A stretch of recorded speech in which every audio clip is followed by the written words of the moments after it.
It's Fousey B. What are you fake mad about today? Don't tell me, but I need you to listen. Fake Mad Podcast with Fousey B, all streaming platforms, all DSPs, all around the world. We need you to listen. Why? Because we don't want you to be mad. Deuces.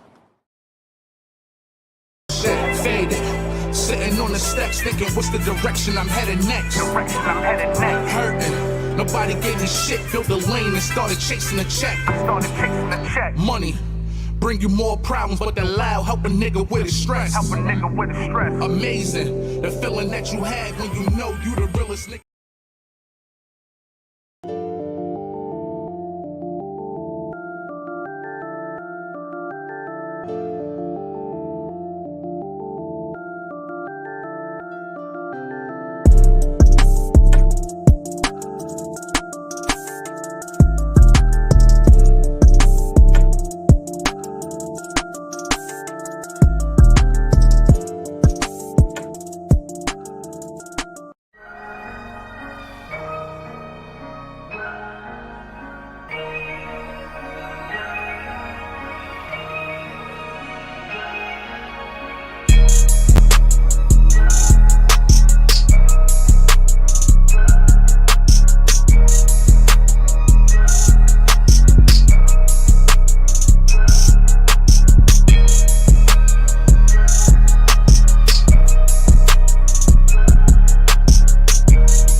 Yo, welcome back to the Commissioner's Corner. I'm your host, Joey 9, and today I got a special guest, a personal friend of mine, somebody I know for a long time, yo.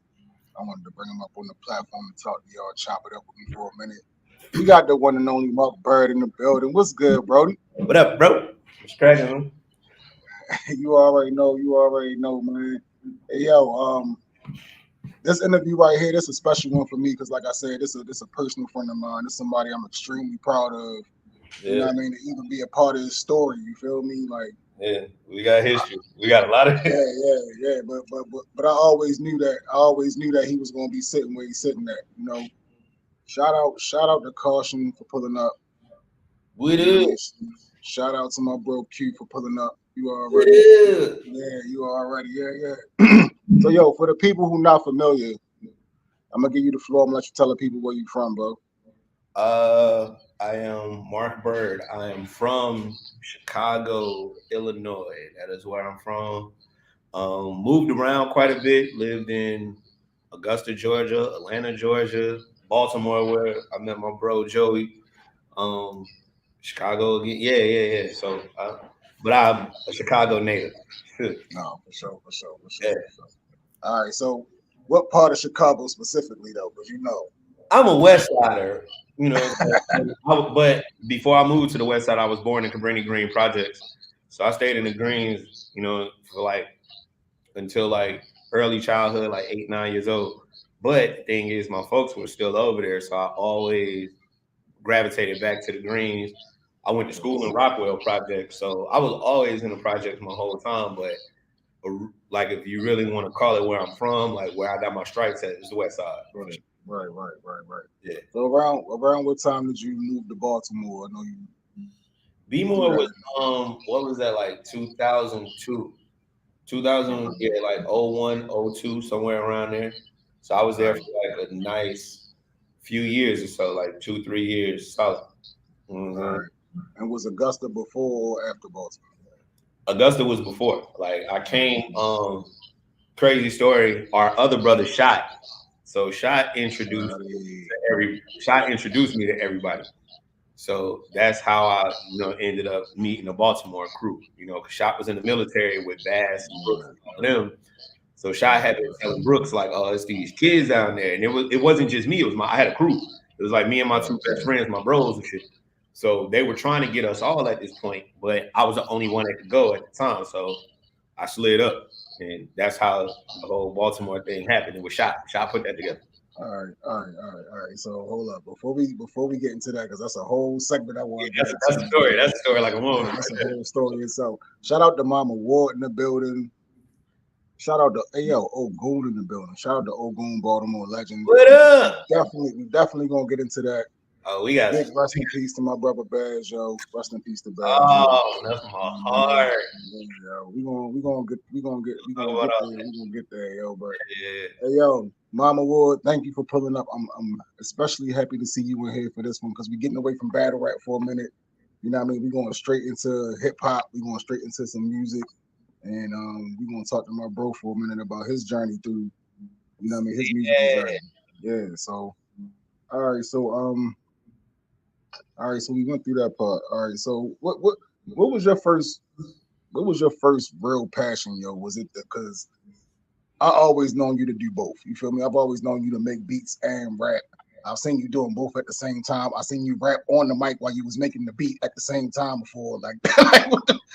So I was like, it's like the chicken and the egg. Like which one came first, bro? Like what's?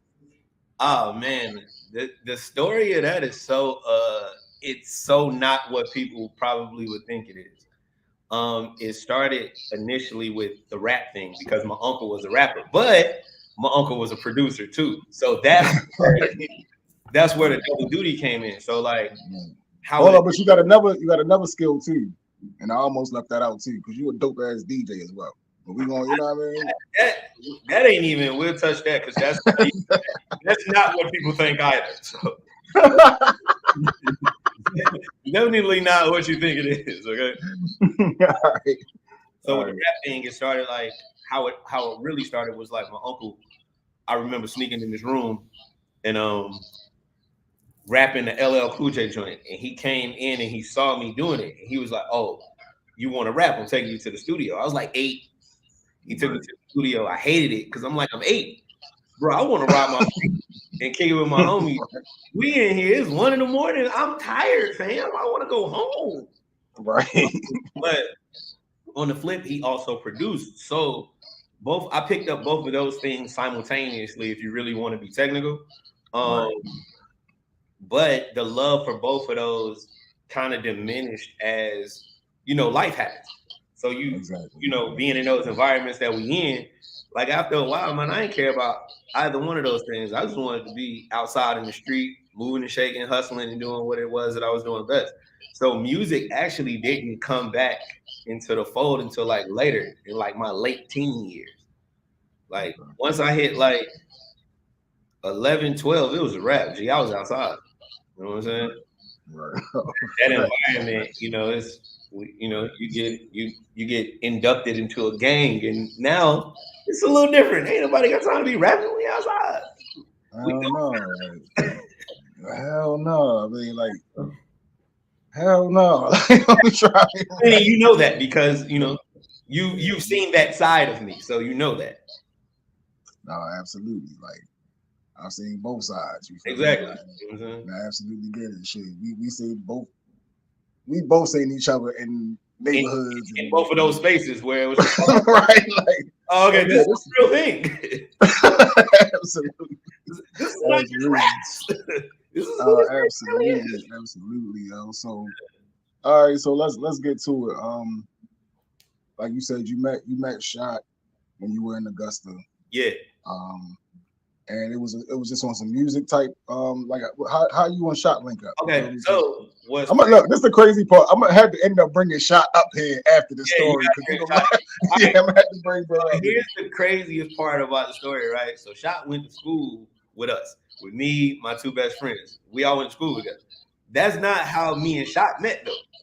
Me and Shot met because I used to bust moves with his older brother. So like his older brother knew I could rap, and then his older brother kind of told Shot like, "Hey, you need to this little nigga cold." But I used to be tripping back and forth from Augusta to Atlanta with his older brother on some, you know what I'm saying? Right. That's really like what's funny is we just told that story when we were all in Atlanta together. Like when the last few times we seen Bass, we told that story. It's documented now, so we have it all on film. Like it's crazy. That's really how I met Shot. That's dope. It was brother. Some street shit. And some street shit into the music, and then he introduced you to Bass, right? So yeah. How did this fool convince you to move to Baltimore? Oh, man, it was like I didn't really know what Baltimore really was, like, to be totally honest. But it was just like at that point in time, I was trying to pivot away from what it was that I was doing. And one of my best friends was on his way to England, and my other best friend was like just in Augusta, but he was taking care of his people. So it's just like, all right, at that point, they were like, look, just go up there and just make it easy so that when Jay comes back from England, we can just run through shit. Now, these are the two dudes that you had the group with, right? Yeah. So it was always like, as they explain it, and I got that word from them, it was like a Nelly and the St. Lunatics thing where they were like, you got to go first. I didn't really want to do it, but it was really a conversation that we had. And I was just like, all right, well, okay. You know what I'm saying? I went with the bigger goal in mind. So, yeah, that's what made me go. For sure. All right. So, and what was the name of the group that you were in initially? Like Whole World.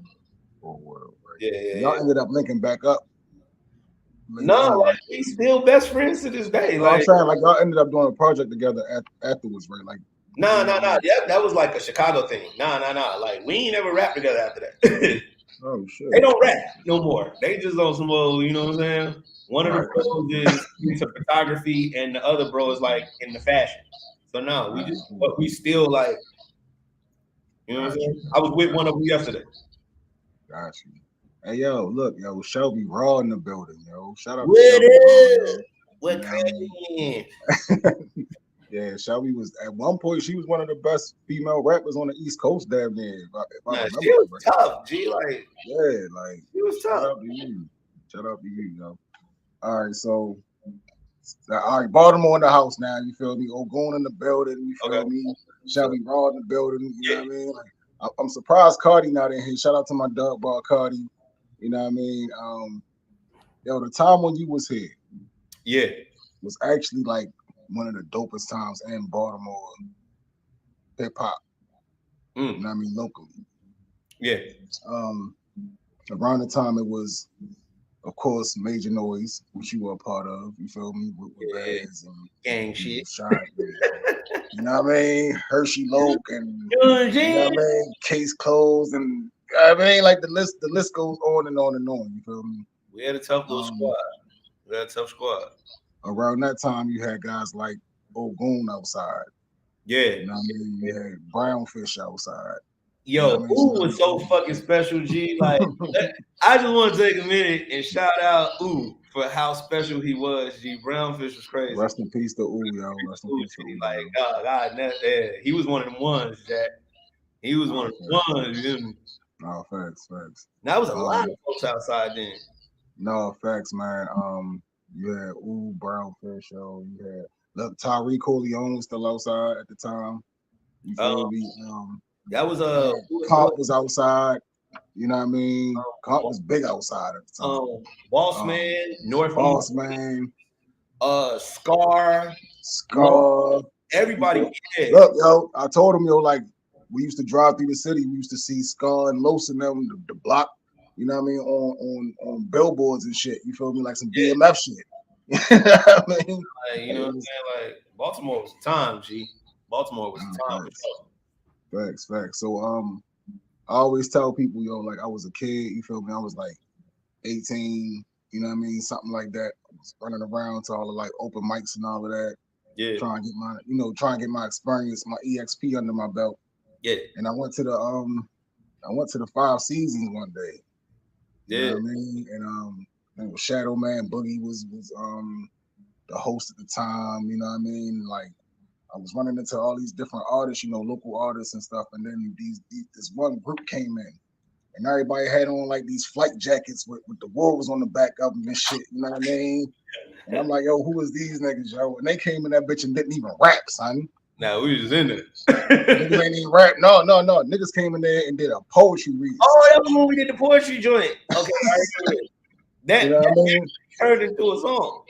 I'm like, hey, yo, that is the coldest shit I ever seen, yo. And like, ever since that moment, yo, I was like, yo, one day, yo, I'm gonna be a part of that, yo. And shit, it wasn't too, you know what I mean? There's a couple trips to the studio. Shout out to my dog Cardi in the building, yo. You already, yo. Another Baltimore legend. You know what I mean? It wasn't long after that, like how we linked up, you know what I'm saying, and pulled you in. You know, it really wasn't long after that. No, facts, yo. I know I was moving around with y'all a little bit. I think y'all was trying to fill me out for real. You feel me? And then yeah. It was definitely one of those things like, where does he fit? And like where all of us were going, where did you go in that fold? Like that was a conversation me and Baz had mainly, you know what I'm saying? Which is why they kind of like put you more so under me than anybody else. It just made. I mean, at the time, everybody thought I was you anyway when we wasn't both with Baz and shit. It's like, yo, what's up, Sparks? I'm like, oh, that's not Sparks. I'm like, oh shit, like word. We both used to wear fucking hair. It was the hair. It was the hair, the fucking the do-rags with the hats on and shit and all of that. You feel me? Like, yeah, yo, like for real, yo. But like what was that time for you? Like, you feel me, just being here, like moving around with Major Noise, because it wasn't just a local thing. Like y'all was, in Baltimore, y'all was doing shows all up and down the East Coast for real. You know what I mean? Like, that time for me was experience. Honestly, if I could put it into words, that was experience. That was when I actually got to sit in the driver's seat and really like produce artists. Because if anybody did have the pleasure of coming through and seeing how the thing worked, Joey, you were there. A lot of that stuff was like, okay, Bass fell back from creating. It got to the point to where like he was like, okay, y'all got it. And a lot of those songs were me coming up with beats or Omari coming up with beats, and then me having to load your load. Or like me with hook ideas and writing hooks for everybody. It got to a point to where like I would just do everybody's beat and the hook. So it really got to, that was experience for me. It let me be Pharrell before Pharrell, in a sense. You feel me? It let me practice. So I feel like that time frame is what helped mold me into a great producer. Also, it was a lot of fun as far as like being linked up with everybody and just having a ball. It was a whole lot of fun. But for me personally, it was tough because now I'm away from everybody. And then on top of that, with everything that happened in life prior to that point, now I got to deal with those demons alone. So as fun as it was, nobody knew that it was as dark as it was for me. You know what I'm saying? It was a tough time, but music kind of helped me push through that. So that's what that was. All right. Do you feel like that made you stronger and got you ready for the things that were ahead? Because I mean, life still got to kind of be like that. You feel me? Like you still be on the move. You still be dealing with a lot of shit. Don't look like, you know what I mean? There's no telling where you might be when something happens. Right. Looking back at it, yes, it did. But like something that nobody knew is like when I left, I swore music off. I was done. I was done. Like when I left, I was done completely. I was straight. I felt like I did what I needed to do. I was like, it was a very weird space, that like little bit of that interim between me leaving. It was weird because it was like, okay, so much stuff had happened over here. I'm like, I gotta get out of this. Now I'm like, okay, now I really gotta deal with my shit. But in dealing with my personal, now it's easy for me to go back to what I normally know because I'm back in Chicago. So it's just like, all right, cool. I'm dealing with the personal shit, but it's like, we got to play over here though. I'm back outside.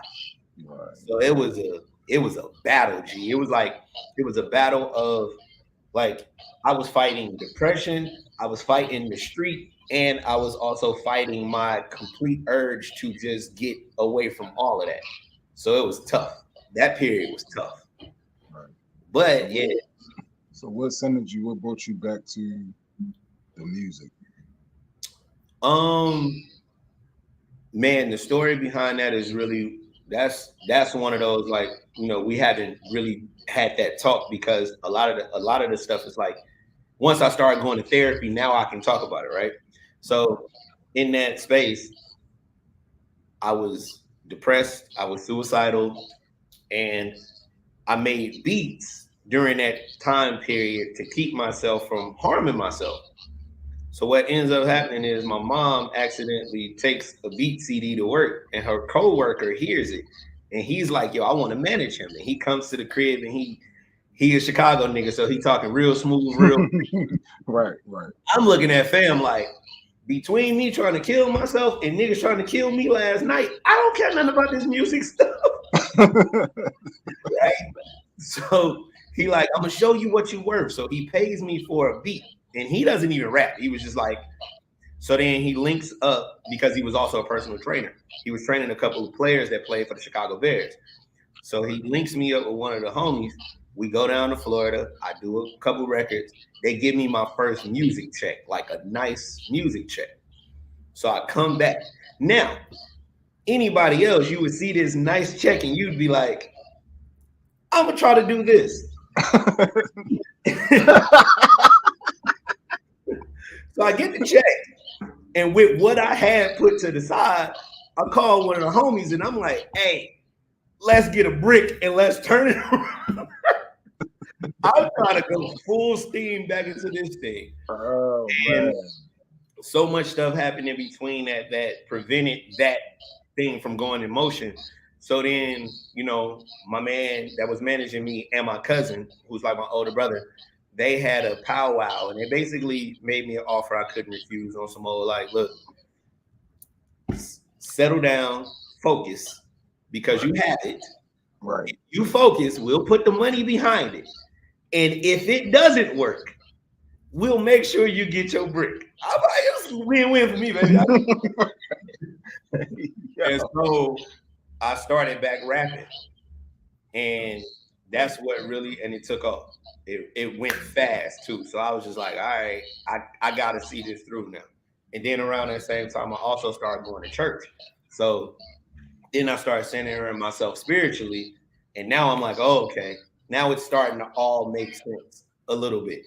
So that's really what kept it. Like, I'm gonna be real, G. Like, if it's little stuff, like if the bank didn't hold the money for 21 days, like the bank holding the money from the check, in that interim, the right. Gonna go get the thing from, he got changed.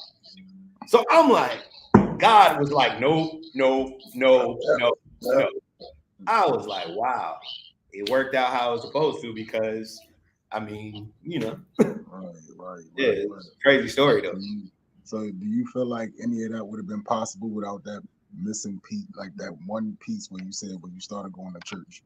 Do you feel like that's when everything started to really come together? Like, you think that it gave you clarity, or you think it was just like, all right? It gave me a lot. Like, I learned how to forgive myself. That was so key, because it was so much stuff that I had done leading up to that point. Like, again, touching on what we was touching on as far as like the way that we were living. So, the things that come with that aspect of life is just, some things you just can't never speak on. But it gave me so much it just gave me a lot. It showed me what life's purpose really was about. It showed me that life was really bigger than me. You know what I'm saying? So to be totally honest, without that piece, would it have been possible? No, not at all. Not even close. And if it, I wouldn't have seen it. I would not at all. Mm-mm. All right, so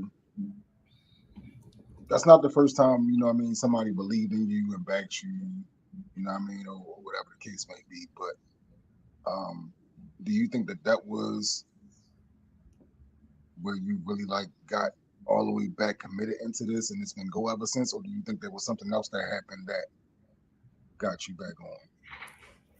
Like, That was a jump start, but it did take a few more things because it was still like you still close to that environment, so you always 1 foot in, 1 foot out until you see something huge, right?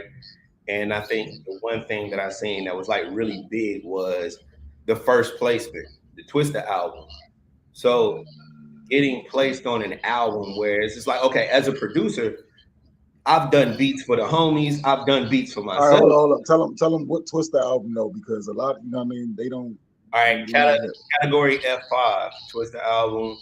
There's a song called, it was on the Best Buy release, and then there was a song on the Apple iTunes release. The Best Buy release had a song called Clapping. The iTunes release had a song called Read My Mind. And there was another song that leaked. It's on YouTube somewhere. It's called Pick That Paper Up. So we actually had 3 songs on that album.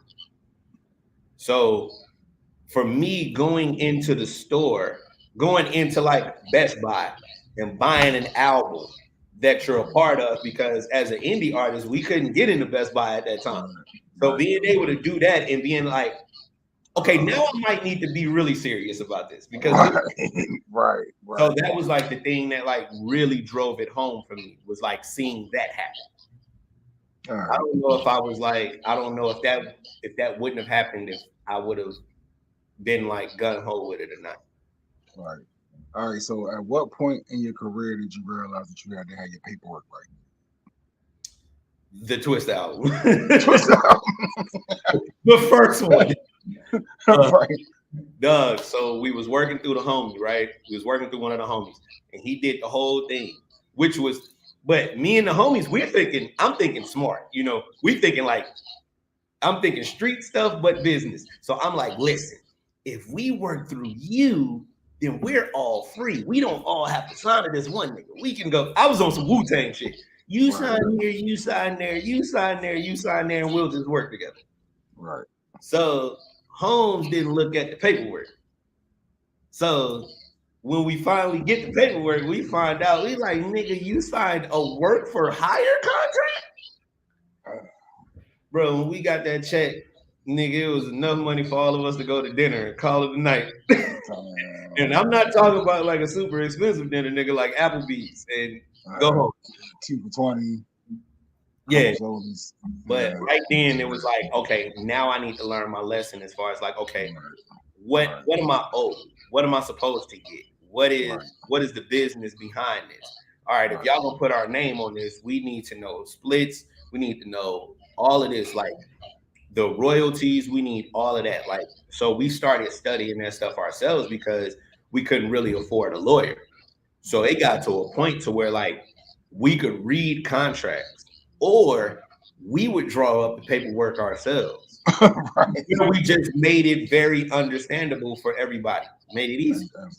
Absolutely.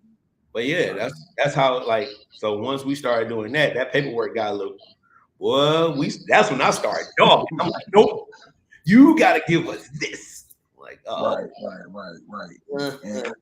And it feels better when you can stand on, you know what I mean, because you know your value. Yeah. You know? We turned down a lot because we knew.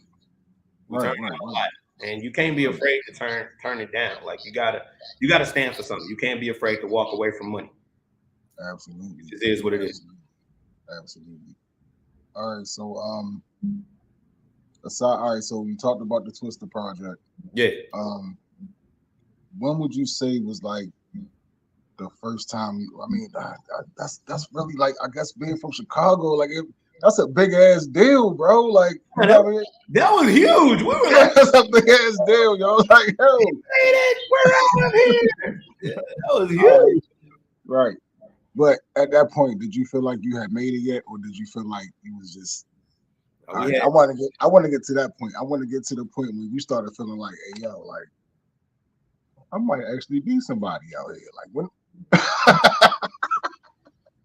like when, at what moment did it like start to click, yo? Nigga, like, last year.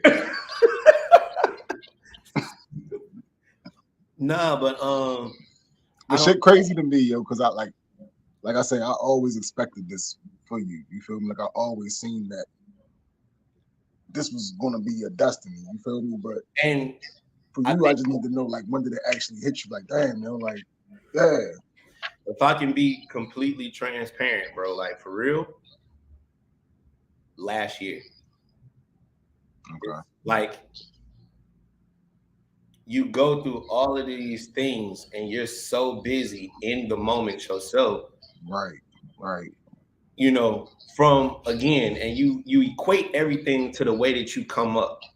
Mm-hmm. We know that you can have it today and lose it tomorrow. Absolutely.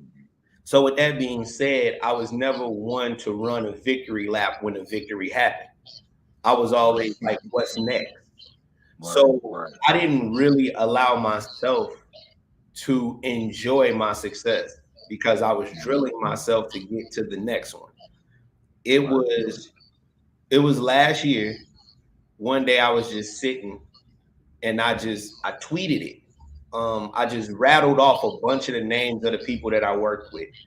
Right. And at that very moment, I had to look at that list and go, damn, G, I'm proud of you, to myself.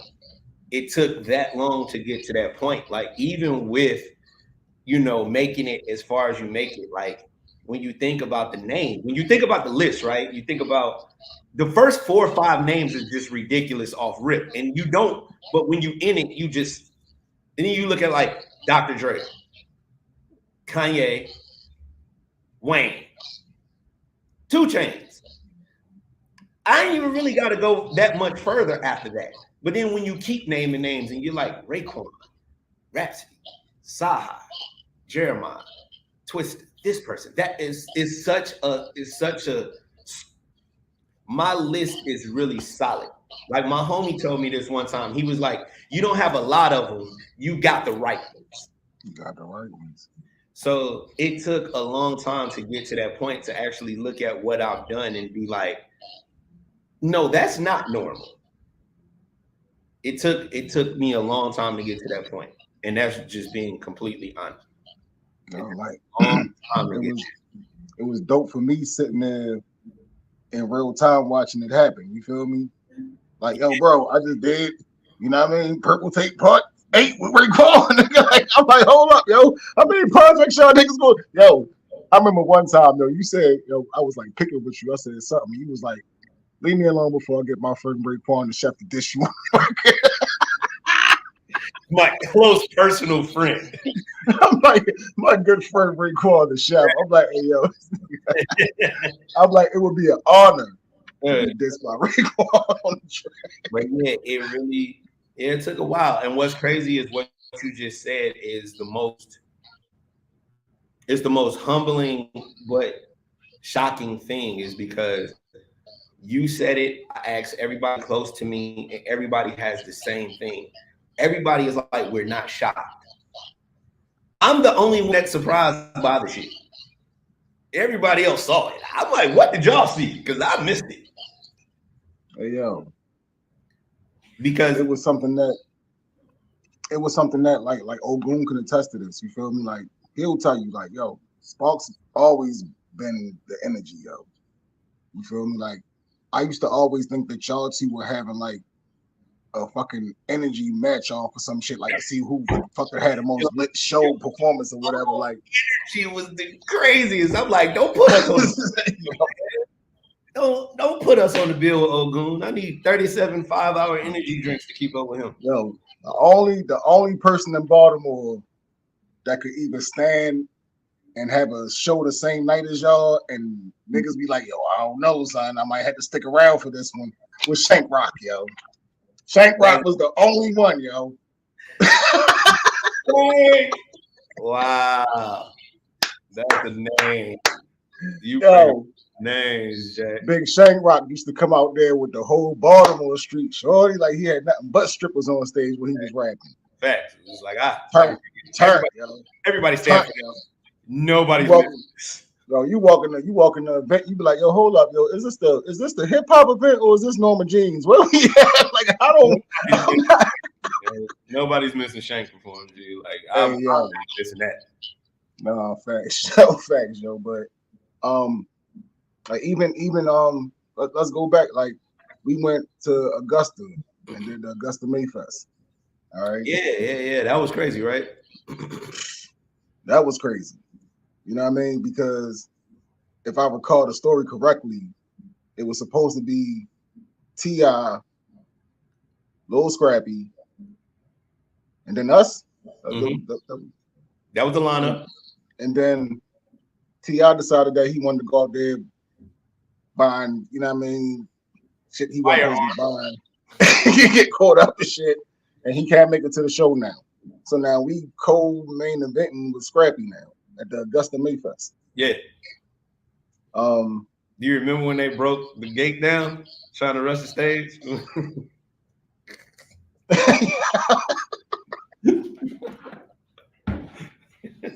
Hey yo, it's nuts, man. A time was had, yo. And it's pretty crazy. Like I know nobody knew who I was in the crowd, but it felt good, goddamn it, for 10, 15 minutes. Yeah.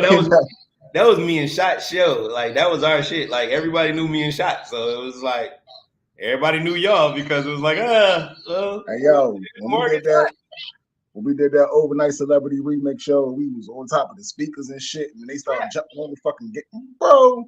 It's over, bro. Like we walked off the stage, and Scrappy and his moms walked up and was like, "Yo, we gotta talk to y'all after this." Yes, y'all do. And that's why to this day that I became a manager, because at the time our manager dropped the fucking ball on that one, boy. I swear to God. But we know this ain't about him. This is false interview. You feel me, Mark Byrd? You feel me? Life happens. It kind of happened like that for us to do what we're doing today. So Oh, absolutely, yo. You feel me? This is my whole face. Hey yo, and it's the crazy shit, yo, because like I know some of the shit that you've been through and some of the stories, like it's almost kind of like damn near like what's my man, yo? It's a comedian, yo. I can't think of his name right now, but he was like a part of every moment in history and shit. You feel me? Like he was always there. T.K. Kirkland, yo. It's like the T.K. Kirkland effect, yo. Like he always. He said he was. That shit. Oh, right, exactly. Yeah. But yo, like I feel like kind of like you kind of got like a T.K. Kirkland thing going too, yo, because it's a lot of shit that happened since you've been in the game that you was, if not a part of it, you was like right there. You know what I mean? When the shit was going on, yo. Nah, I saw a lot of shit, dude. I saw a lot. I mean, you gotta think like starting at like 2015. So 15, 16, 17, I was around the whole good music thing. 18, 19, 20, not only am I around the good music thing, but I'm around the aftermath thing. So almost anything that happened on the West Coast during that period, I was privy to. I was also there. I saw a lot of shit. I've been in rooms with a lot of people. Like, bro, I have some of the most incredible stories that you just can't have, right? Like one night I'm at the joint. I'm out on the West Coast. I'm working at the studio with the big homies. So I gotta go to the bathroom, right? So where you gotta walk to like this lounge area. So the big homie is in the lounge area having a conversation with somebody. And I don't want to interrupt this conversation because I'm like, this shit has to be the most incredible talk that I've ever not seen. So I sneak into the bathroom. So I'm sneaking out. So the big homie is like, yo, Mark, sit down. I'm like, you want me to sit down with y'all? Nigga, I'm sitting there cracking jokes with Dr. Dre and Bootsy motherfucking College, G. What the fuck kind of night is this? Right? Yes, G, Bootsy fucking Collins. He had the star shades on and everything. It's exactly what you thought it was gonna be. Not Bootsy Collins. Bootsy Collins, I can't make this shit up. Shit was so fucking not what's a telephone bill, Bootsy Collins. Bruh, so fucking amazing, G, to like sit and like watch Bootsy and Dr. Dre have a conversation, or to see Mike Dean and Rick Rubin have a conversation. It was just me, Mike Dean, and Rick Rubin in a room. I sat in that room for like an hour. I was like, if I sit over here, they probably won't know that I'm sitting. Dog, I was taking notes on everything them niggas was saying. So what you say about that frequency? Oh, okay, cool. What did Mr. Teddy Riley say? Oh, okay, cool. Let me write that down. Thanks. You know what I'm saying? So yeah, like I've definitely been around. Like I do feel like that. Like I got some crazy stories on some like, how the fuck did I end up in this room? Like what? Right. I mean, I'm gonna just throw this shit out there because I can tease everybody because everybody can't say this. Motherfucker, I heard Detox. Ha! I heard it, damn it. It's real, it exists. Yes, it does exist. It is probably the greatest shit that I've ever heard in my human life. Not even gonna hold you.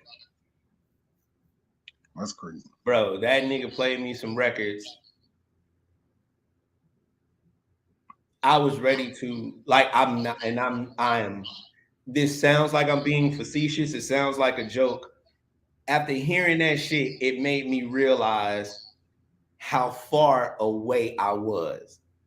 And at that very moment, I was like, I'm gonna just get a job because there's no way. There's no fucking way I'm getting there. Shit was crazy. Hey, yo, the crazy thing to me is, bro, like,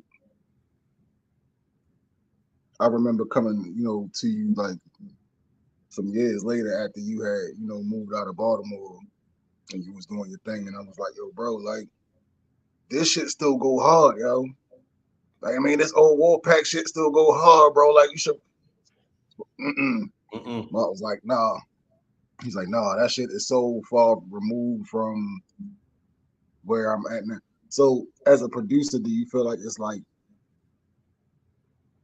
you evolve every so many years or so? Like, you feel like you're a totally new person? You know what I mean? Like, all right, so if you could grade it like on like a lifespan, like you was a kid at this point, you was a teenager at this point, you know what I mean? You was a grown up at this point. Where are you now? You know what I mean? How much have you grown since you left Baltimore? Ooh, man. Yeah. Damn, that was a great analogy. To be totally honest, I'll say as crazy as, shout out to Ogun for even mentioning that the beats was crazy. As crazy as the music was in Baltimore, I was a baby. I was only a baby then. Right now, I feel like I'm in this it's a great but scary place. It's scary because it's like, I know exactly everything I want to do. And if I ever get the chance to, what does that look like? Not just for me, but what does it look like for everybody else? Because the way I break down music, the way I analyze music, the thing is, people hear music or hear what I've done. A lot of people don't know how I think. That's the dangerous part. That's the scary part, how I think. So I feel like right now I'm not all the way where I want to be yet. But now I'm 100% confident though. Like now, yeah, I tell you, like, you can put me in a room against anybody. If I don't come out of that room the winner, whoever the fuck is in that room is gonna have the longest night of their life. Right. You get your fuck ready. Right. But that's from all of these years of the grooming, all of these years of learning, like sitting with the best of the best and learning every single thing. Like, bro, I do not forget anything anybody ever taught me in those rooms. Nothing. And all of that goes into who I am. And what's crazy is you can attest to this. The music that I'm making now is 100% who I was then. Right. It's the same energy. It's just elevated to a level that we was like, oh, okay. That was one of the things Bass told me, bro. He was like, every time I think you can't get better, you just do some other shit. Right. I was like, damn, for real? Right. That's crazy, man.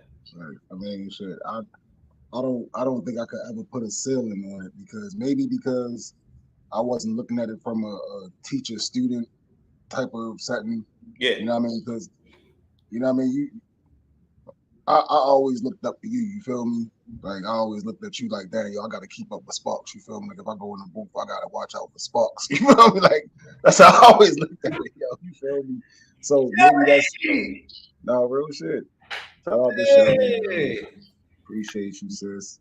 Love you too, sis. Love you.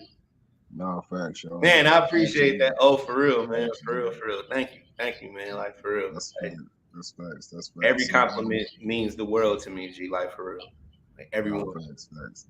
Hey, yo, outside of your music career, what are you most proud of?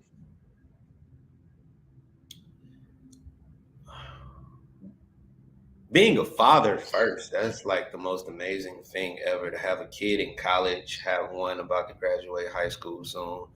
Yeah, being a father, I'm really proud of that. Outside of being a father in my music career, I'm proud of the man that I've become. The spiritual, emotional, and mental growth. To be able to look at who I was then, to be able to look at who I was before that, and to be able to look at my environment and all of my circumstances and to see where I am now, I can wholeheartedly say I'm extremely proud of the person that I am and the person I've become. I didn't let any of that hold me back, and appreciate that. Oh, for real. Like that right there, like staying grounded and staying rooted, like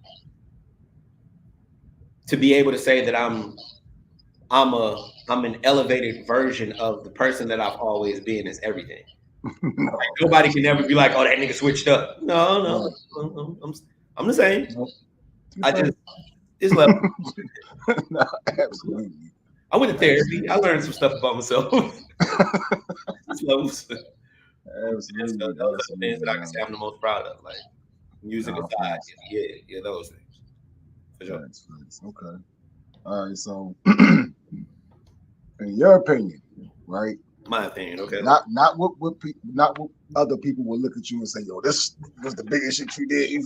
This is it right here. Like, in your opinion, what is your biggest accomplishment so far? Musically? Yep. Cliche answer. It hasn't happened yet. Real answer. No dope on Sundays. No dope on Sundays. All right. That was what I went through to make sure that album came out. To look at that album, and if you look at those credits, my name is on every single song. That was my baby. No Dope on Sundays is my biggest accomplishment because that was the first time I ever got to really step into the executive producer role. Like, I learned how to talk to labels. I learned how to clear samples. All of the splits. I did all of the splits on that album. I helped the label handle the budget. It was to the degree of Saha didn't even communicate with the label anymore. I did. So that album, I put that album together. You know what I'm saying? For real. It was that deep. when I first heard it, the first thing I did was I hit Baz and said, "Hey, yo, you heard Sparks' new album?" He's like, "What's up?" I'm like, "Nigga, this Saha the Prince shit, yo. His name's Saha the Prince now." Like that was you, yo. Like that. It sounded like if you would have put a project together. Yeah. Now, what I will say is orchestrating that album, but on the flip, I had arguably top 5 greatest rappers of all time. Like, Saha is in my top 10 of all time because, and I can make that assumption. I can say that because I've heard that much Saha music. Right. Bro, the way that bro was rapping on that album, the way that we were piecing that album together, everything that we did, like nobody knows a lot of that album got done on the road. Like, dog, we were on the Pablo tour working on this album. We were on tour with Wayne. What's crazy is there's 27 versions of the actual No Dope on Sundays record because while we were on the Wayne tour, we're actually trying this out. We're performing the song every night and we're changing it every time depending on the crowd reaction. Like, oh, okay, cool. Dropped it. All right, I'm gonna take these drums out. All right, we got claps in the beginning. Okay, it kind of works with the crowd, but it didn't work here. So we were literally trying this song out on the road, tweaking it to get it to perfection.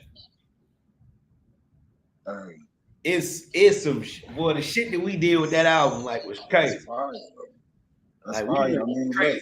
Fucking out. A lot of comedians do that. You know, they go on tour, they test jokes out in little small rooms here, there, and the other, and then the shit that we see on Netflix is the finished final. Yeah, like we would have songs, right? So like we'll have a couple records, right? And I'll play those records at the end of the show, and then we'll get on Twitter and see if anybody talked about it. It was like, oh, okay, we got to keep this one because people were like, "What the fuck is that?" Right. Put it to the side. Like how we did New Africa. So the homie S1 did the beat for New Africa. So I get the pack from S1, and Saha's like, "Yo, anything in this pack?" I'm like, "Yo, it's this one." We listened to it. This nigga called me on the phone, bro. We're on the phone for 4 hours. That's how we wrote the song. Like.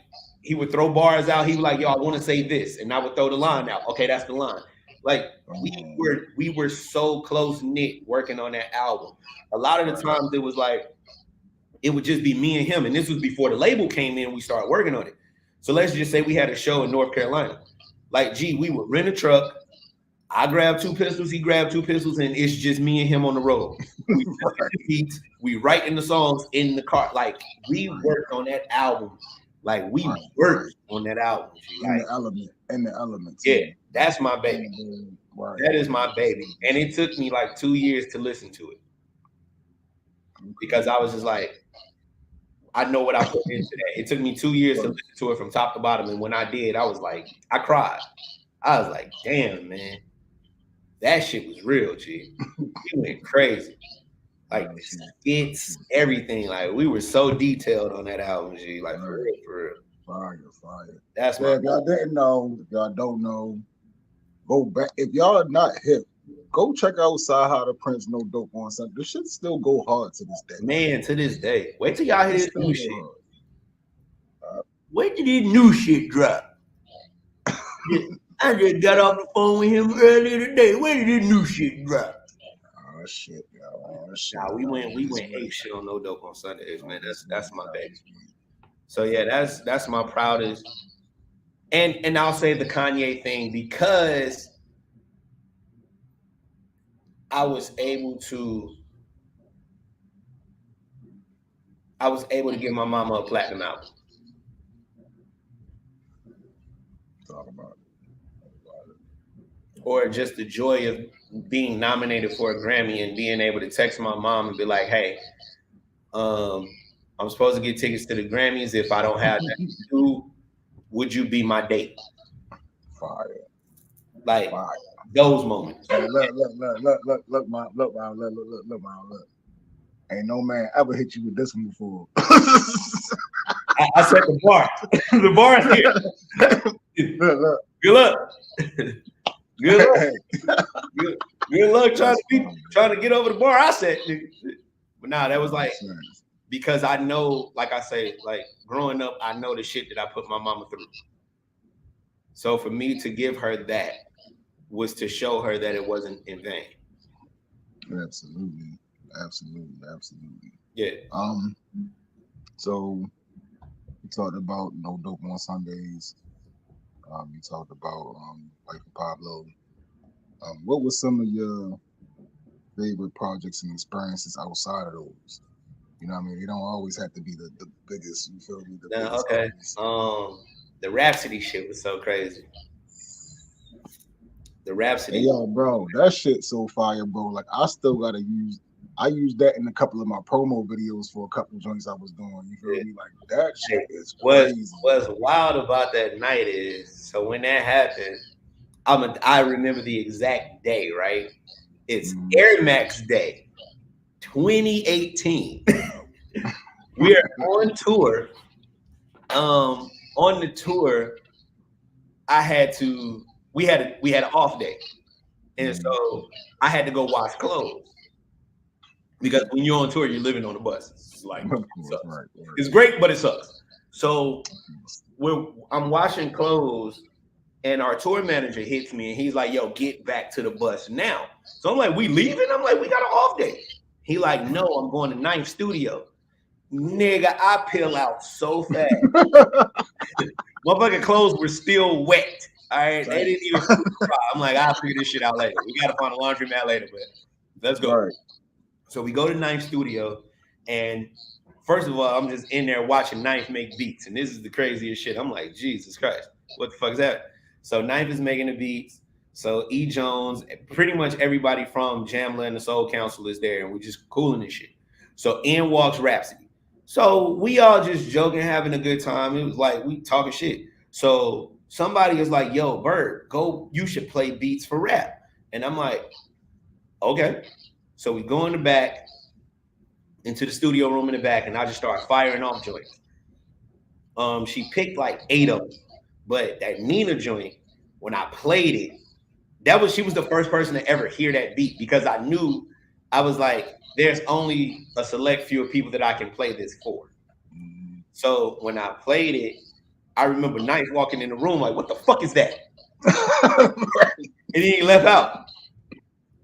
And then he came back and was like, hey, play that shit again. So he did that like 3-4 times. When Knife kept coming in, I was like, I got one. This is when I knew. So I remember giving her that beat that night. And then like a little bit after that, she sent me a video of like the first like 8 bars. And then she was like, yo, she was like, this beat this is the record that started to shape the album. They only had one other song that was possible before Nina. And then when Nina happened, that's how the rest of the album happened. And I talked to Knife, and Knife was like, the Nina shit they knew was going to be the intro, but it was so hard that they was like the record that he did, I want to say Cleo was after Nina. Cleo was the last record to happen because he was like, nigga, nobody wanted to come after that. It was like, he come after this. So like, and what's crazy is that's another milestone, because I was the only producer that wasn't signed to Ninth Wonder to be on that album. So that was that. The Nina Rhapsody joint was fire. The Crit records are always hold up. Before you get off of the Rhapsody joint. Yeah. Like, you can go back and rewatch that night that she performed it at the awards forever, bro. Like, how did that talk about that experience? To see my music performed at an award show was like one of the craziest moments ever, G. Like, I just sat there and I watched it in awe. And when you start getting that text from your kids, like, congrats, Dad. Like, oh, Jesus, man. I just saw it. That was a great, oh, my God. Yeah. Or, like, you know, that was a moment. Like, I had chills. Watching that. Absolutely. Knowing that so many people in the world actually heard what I created. Yeah. That was crazy. That was special.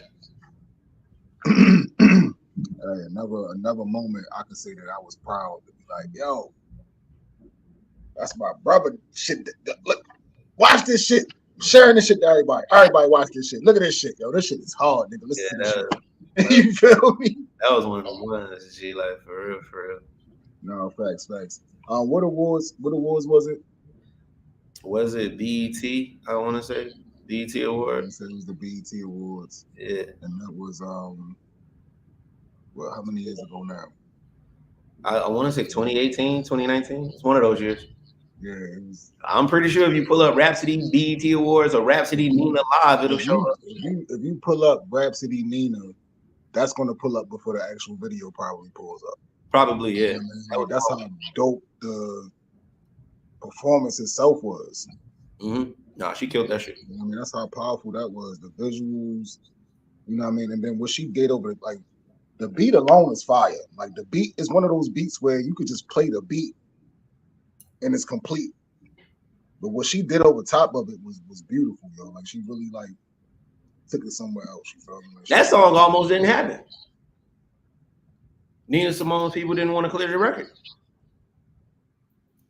We got the clearance. We got the clearance the day before they had to turn the album into Rock Nation. By the good grace of God, it was already mixed. Wow. Yep. See, that's one of them times you should have hit me and be like, bro, yo, I need you to call one of your peoples in Baltimore. Listen. You know what I mean? The story I heard was Hove called and they wouldn't clear it for Hove. I don't know what the change of heart was, but it happened.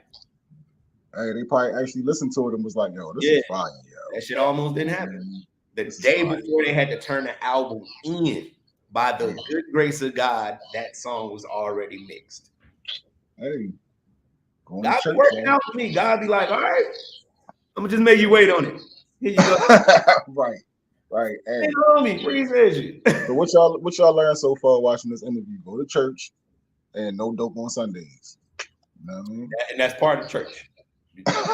Church and don't sell dope on Sundays. And facts. Praise Jesus. All right, so let's get into it because I know for a long time, bro, when you gonna do a project? Bro, when you gonna do a project? When you gonna rap? When you gonna rap? When you gonna rap? You know what I mean? And then, boom, Reaganomics drops. Let's talk about it. You know what I mean? Like, what made you decide to get back in the booth? You know what I mean? It's not like you didn't, like, it's not like you stepped away from the keyboard. You only stepped away from the keyboard to step into the booth, and then you was right back. You know what I mean? Behind the keyboard. So what was the inspiration for it? Yeah, what was the inspiration for it, bro? So me and my homegirl, we were having a conversation. And we were just talking about growing up in Chicago in the 80s and the 90s. And we were talking about the crack era, and she said something. She was like, man, if it had you on a corner in the early to mid 90s, she was like, can you imagine what it was like at the inception of this thing? It's a wonder our fathers are still alive. Light bulb went off. Me and my dad never had a relationship. But at that point, I was like, you know what? What was it like? And then once you start therapy, you start peeling back those layers. And now I know that there's a whole other part of me that I have to learn. So I ended up finding where my old man was, and we had a real conversation.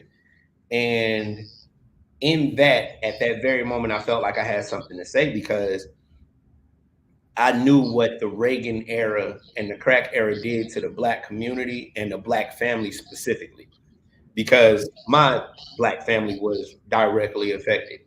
So that was actually what prompted me to do it. And when I did it, I was like, I don't want to talk to just my folks. I want to talk to the people that never had to live this thing, and I want them to understand what it was like for us. So that's what did it, which is why, like, when you listen to the interludes of that album, the interludes of the album is the all out conversation that me and my dad had about, I had to tell him how I feel. He had to tell me about his life. And I always tell people I was justified in being angry with him because of his absence. But once I started thinking deeper than that, my need to understand who he was became greater than my anger. So I was able to put my anger to the side to actually get some understanding and some clarity. And he told me something in that conversation that I was just like, you know what? I can't even be mad at you, because after hearing this, I knew that there was no way that you could have been there the way that you need to be. So that's what prompted that project. So what's crazy is, like, with the interludes, he never heard any of the songs. The interludes are just so perfect to every song. We didn't plan it like that. That was just the conversation. It just went that way. No, facts. And if y'all haven't had a chance to, please go check out Mark Byrds' Reaganomics project. It's available on all streaming platforms. Yeah, it's not necessarily a go, you know what I mean, you gonna bang this in the club type of joint, you feel me? It's more so like it's something to listen to, you know what I mean? It's something to listen to, it's something to give you a feel that you ain't the only one that's going through something, or that might have been through something, or it might give you perspective on what people go through that you haven't been through, like you said. Yeah. It was, and it's broken down for you, really. It's broken down for you, but so clear. I was very clear with every, like, my whole thing was, can I sum this all up in one verse? That's why no songs have more than one verse. I didn't need it. I was very clear with what I wanted to say. It was like, and what's crazy is, like, I did that whole project in like a month and a half, 2 months. I remember I got on Instagram and I made a post and I put a quote. And after the quote, I just put a date. And the only reason I did that was to hold myself accountable because I'm like, I know somebody's going to ask me about this date. Right. So that's what made me, like, put that date out there, and I just had to hold myself accountable to it. Right. No, but Thirsty though, like, it's a real powerful project. Even for me listening to it now, you know, like, because the opioid epidemic, you know, the fentanyl epidemic, all of the stuff that's going on, especially with the people that live in the inner city, especially here in Baltimore. There are a lot of people who are still becoming victims of this, you know, like, I got a nephew that's growing up without a mother now because of, you know what I mean, the opioid epidemic, you know. I know other kids out here that's growing up without mothers, you know, let alone without their fathers, but without mothers. You know what I mean? And there was some of the skits on there, some of the interludes on there hit close to home. Mm-hmm. You know what I mean? It was one where, you know, the mom was talking about how she didn't want that to be her story. That was the hardest song to write. Rosa song. That was the hardest one to write. To put myself into that emotion, that was spiritually draining. Like, I remember that. I remember that day. I had the sample, I looped it, I turned off all the lights in here, and I just sat here, and the words were just going. I went to the mic, I laid that shit, and after I recorded it, listened back to it, I just went and laid down on the couch. Like, it took a lot out of me to get that out, how I needed to deliver that. Right. That's probably the one song that I don't listen to, if I ever listen to it, because it's like, that song is tough. Like, that's a tough listen. Yeah. That song is a tough fucking listen. Yeah, it's like you know, it's like it's like watching a old movie, you know what I mean, like, about some real racist shit, you feel me? And it's like, I only need to see this one. That's all it was. You know what I mean? Like, I don't need to keep watching. You know what I mean? it is definitely Passion of Christ music. You only need That's how facts. I only need to see this one time. I don't need this. But like I said, it's a very powerful project, man, and you can tell it came from a very genuine and vulnerable place. You know what I mean? But do you feel like your next project is going to be on that same level of caliber, or do you feel like you're going to take a different approach or lane now that you've been hanging out with Wayne and 2 Chainz and shit like that? Like, you feel like it's going to be? Nah, I'm who I am. I'm who I am as an artist. Nah. It has changed, goddamn it. It has changed. I grew up, you know. I left the guns alone, okay? So, oh man. There's no more gun. Wait, I got a couple gun bars. But what if I was going to do anything project wise as an artist? I had planned to make Reaganomics a series. Oh, yeah. So like the first one is Reaganomics. The second was going to be about you know, the introduction of the super predators. The third one was going to be about the Bush administration. Then it was going to be an installment called My Lambo is Blue, AKA My President is Black. So I was going to talk about the Bush administration. So I was going to make a series of them and like detail what happened in the community with each administration. So if I was to do anything, I would do that. But right now, I don't know if that's going to happen. I got a couple songs in the stash. More than anything, I'm trying to finish this book. Okay. You're working on a book. Yeah. I'm writing a book about my life and my journey. And the audio book is going to be crazy. I can't give the secret away about the audio book, but trust me, nobody's ever done it. Oh shit. All right. I feel like, and from the few people that's heard what I've done, like the 5 people that heard, I feel like I'm actually going to win my first Grammy for my book. My audio book is going to get me my first Grammy.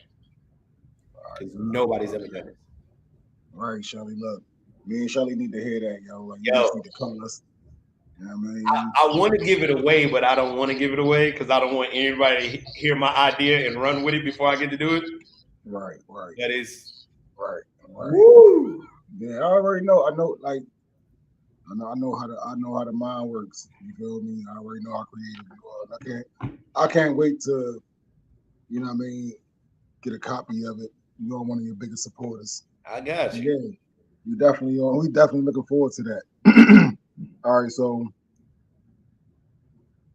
what should an aspiring producer know about the reality of the music business? You know what I'm saying? It's crazy.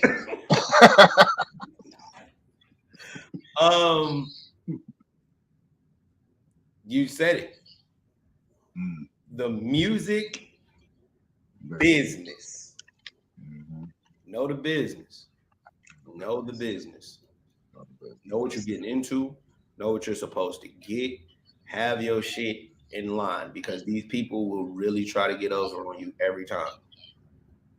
Like if I can tell if you don't have a manager, myself, I can't tell people go get a manager.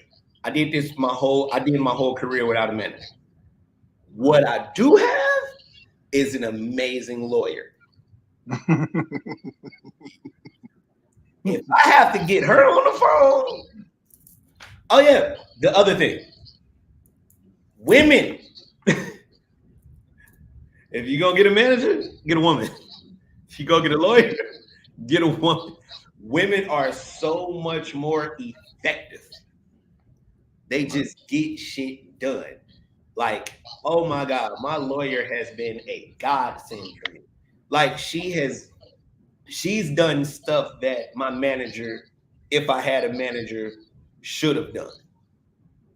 My lawyer fights for me to that degree, but that's because she's very effective and passionate about what she does. Get a woman. Have women on your team. They will steer you the right way. One of the most important things I've ever done.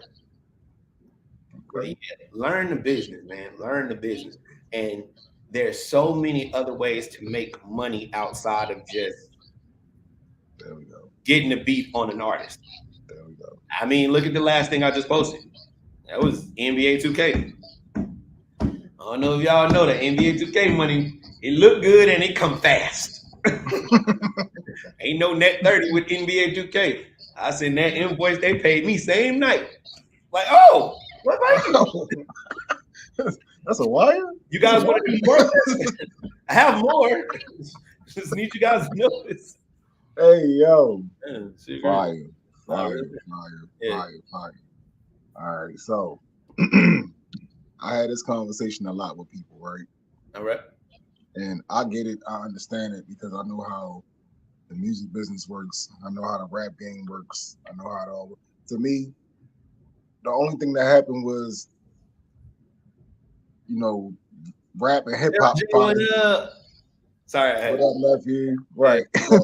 Sorry, I had to do that. No, for sure. Okay, go back to your question. My bad. No, facts. I understand how the game works. You know what I mean? I understand that in R&B for years, they've been taking each other's songs. They've been writing for each other.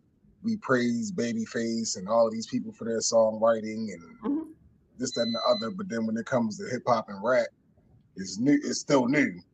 Like motherfuckers act like they still don't. You know what I mean? Oh, it's. You know what I mean? It's still frowned upon by some people. You feel me? Mm-hmm. How do you feel about ghostwriting? All right, let's get really into this shit, right? Let's have a real conversation. Ghostwriting, trash. Co-writing, different. Okay. Ghostwriting is when whoever writes your shit gets no credit. Got you. Co-writing is when you have help. Huge difference. Super huge difference. Right. Conversation that we had with Kanye. Ye was like, I no longer want to be the best rapper. I have to compete with album of the year. When Adele goes up here and wins album of the year, she thanks 30 people. Mm-hmm. How, as a rapper, am I supposed to beat 30 people with just me and my engine?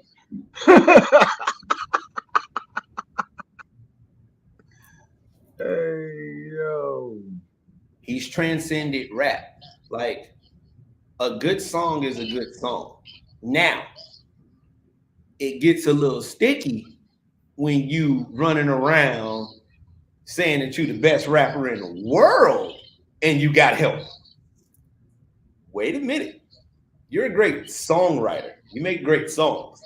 I can't put you in the best rapper conversation if you got help like that. And that's just what it is. There's nothing wrong with co-writing because that's how you get to the best song. The best songs have always been a collaborative effort. Absolutely. Now, again, you cannot and say you the greatest rapper of all time or the best or run around and you definitely can't say it if niggas is helping you write these bars about you being the best. No, he's the best rapper because he said it. You just rapped it. That's how I feel about it. I feel like co-writing and ghostwriting are two completely different things, and I feel like people get both of those misconstrued. Everybody has help in the studio. Like, if you come in the studio right now and I'll be like, hey, don't say it like that, say it like this, I just co-wrote your song. Thanks. Shout out to Mark Byrd, shout out to Mark Curry. Both have definitely co-wrote some joints for me. You know what I mean? I've been in the studio spitting and you know what I mean? The streets are coming there and be like, hey, Joey, say this. Yeah, say this line. Change that line. Good. Good. You know what I mean? Like, you gotta know how to do it. But it's just like, that's the difference between it all. Like, co-writing and ghostwriting is a completely different thing. Now, if you got niggas penning records for you and you don't get them folks their credit and then you just pay them under the table, that's some shit that credit them folks, because what happens when them people get credit is just like, let's just say because with the Pablo thing, I didn't produce on Pablo. I wrote. Right. So with the Pablo thing, if they'd have just paid me under the table and didn't credit me, for one, now I can't tell people that I did this, which opens up more doors for me. Also, without that credit, I get none of the accolades that album received. I wouldn't have got the Grammy nomination. I wouldn't have got the platinum record. I wouldn't have got the gold record. I wouldn't have got the other platinum record. I wouldn't have got the Billboard plaque. I wouldn't have got none of that if you just did not give me my credit. Give credit where the credit is due. It's that simple. So I don't rock with the ghostwriting thing. But if you're going to get co-writers because you're trying to compete with the greatest songwriters of the world, yeah, bro, like, do your thing. But that subject matter, you better be a little careful with that. Don't be out here, I'll rap better than everybody. And Homeboy wrote that. Because when that reference track come out, we like, you got to leave. You can go be on the pop charts, but you can't come over here. And that's why I stand on it. All right, so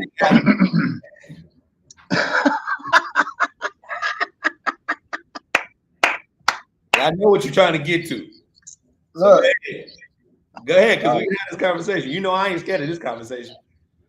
oh no. I'm done with the whole Drake and Just and making Pusha. sure. I'm done with the whole Drake and Pusha T situation. Just making sure. But we could definitely talk about this Drake and Kendrick shit though. We can talk about that too. How you feel about that though, bro? How you felt about it? Like just from how it played out from the beginning to the end. Like, how did you feel about that shit, bro? Look. I mean, you want my political answer or you want me to just night? All right, look, I'm your friend, right? So I don't want you to get, you know what I mean? All right, cool. It was a beautiful game of chess on Kendrick's behalf. He checked every single box.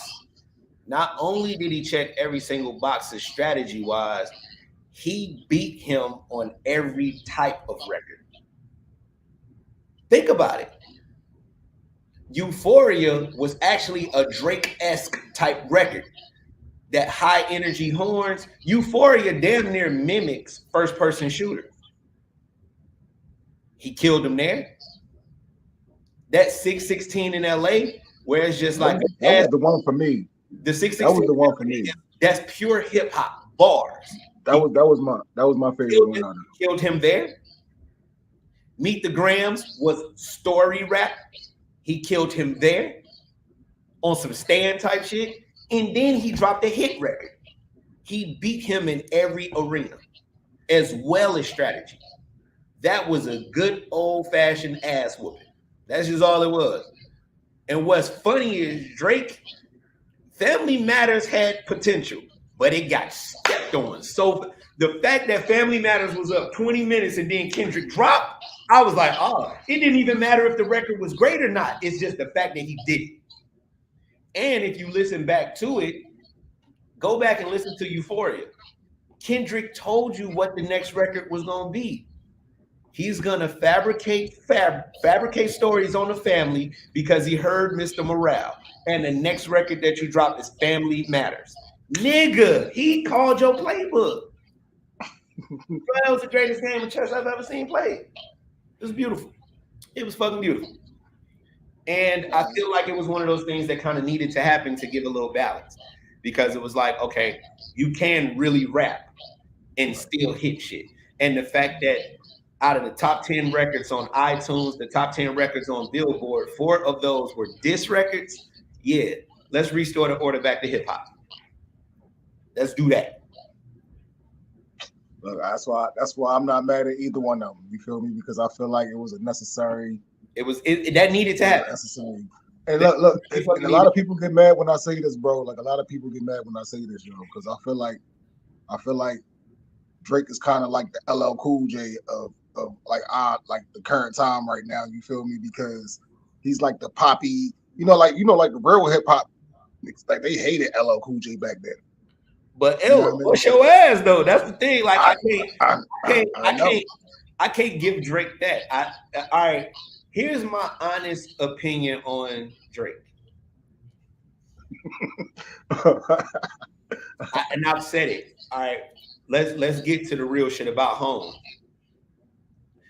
Drake is going to be one of the greatest songwriters that we've ever seen, hands down. Aside from the little weird his hip hop shit and his ghostwriters and all of that, let's get to when he writes for other artists. That nigga's pen is cold when it comes to making songs, flat out. Now, I'll tell you why he's so cold. He's not a music artist. He's an actor that portrays a music artist. Think about this. Drake can do any genre of music. Now, he can't give you a complete body of work in any genre of music.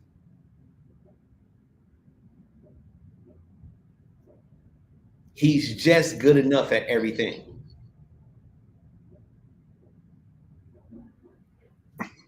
Okay. Which is why he can think about how a script reads.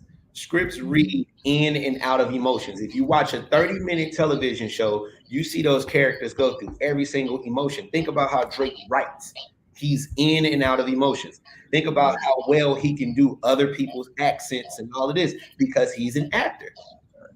But he is not fully committed to any one thing, which is why he will never give you.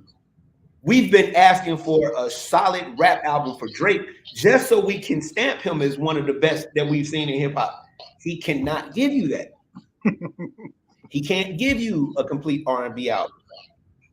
He can't give you a complete soca album. He can't give you a complete reggaeton album. He can't give you a complete drill album. But what he can do is mix and mingle in all of that shit and give you some slaps in every one of them. Because we're not about to sit here and act like 8 a.m. in Charlotte is not tough. When Drake get in that 8 a.m. in Charlotte bag, he's tough. Right. That motherfucker is tough. Right? When he jumps over here and he writes that Beyonce Mine record, he's tough. When he writes the Alicia Keys Unthinkable, he's tough. Right. When he jumps on the little drill joint, like when he did the flip on Family Matters, when he tough. But he can't commit to any one of those things. That's why all of his albums are a mix of everything.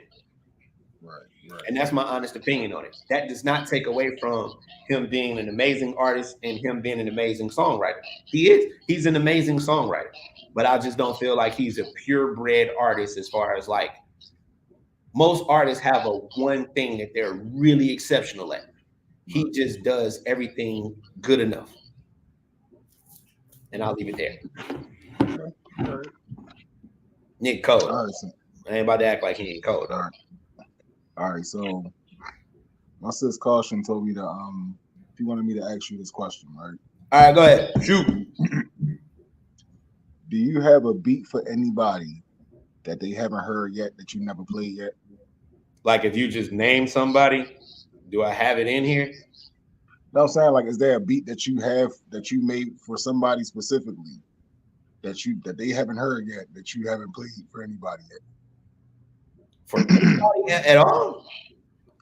Like you haven't played it. I mean, yeah, maybe you played it for somebody, but the person that you made it for hasn't heard that beat yet. Yeah, it's a lot of those. It's a lot of it's a lot of all right. What's probably is there somebody that you wouldn't mind knowing that you got a beat for them on that right now? Yeah, I wouldn't. Hold on, let me pull up my bucket list of artists. I mean, my bucket list is a lot shorter than what it was. Thank God. Absolutely. I mean, there's always Hove. I just wait for the Hove record. I had this crazy Beyonce idea that actually had a reference vocal on it too. That was and the girl that sang it had the same exact tone that Beyonce has. Of course, I would want a 3 Stacks record, but the chances of that happening, I don't know. Actually, the chances of that happening is very high for me because I'm actually really good friends with Ray Murray from Organized Noise, and I've actually went to Stankonia and worked. So I cut like 3-4 records with Big Boy. So Pusha is definitely on my list. Pusha's on my list, just personal reasons. J Rock from TDE, personal reasons, is one of my favorites. That's crazy, yo. That's crazy. And Scarface. The Scarface thing was supposed to happen like so many times though, but it just never came into fruition. But yeah, those. All right, man. All right. Damn, I already shit. We covered a lot of these. Hold up.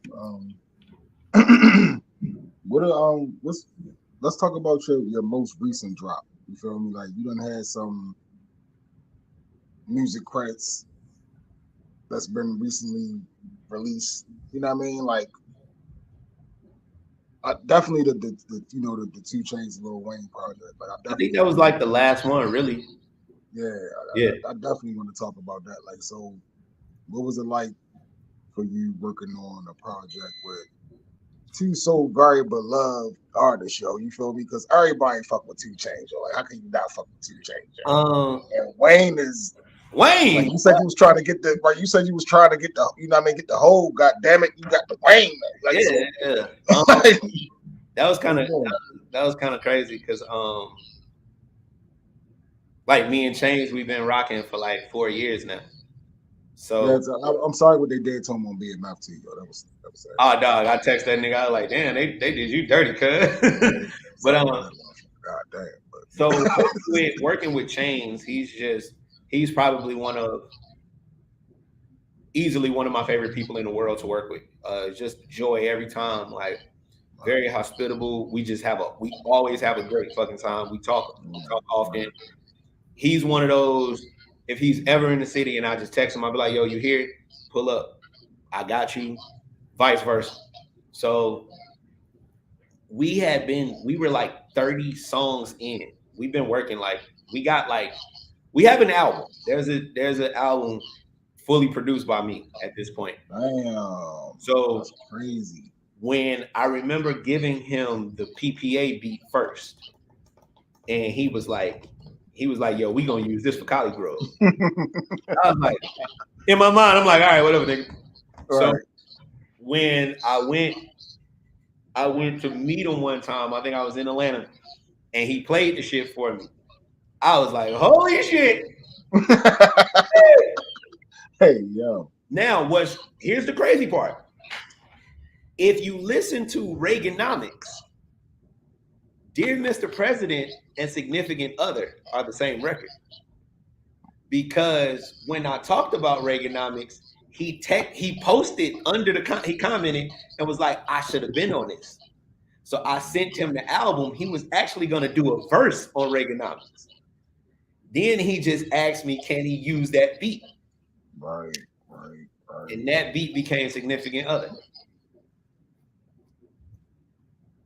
Crazy story.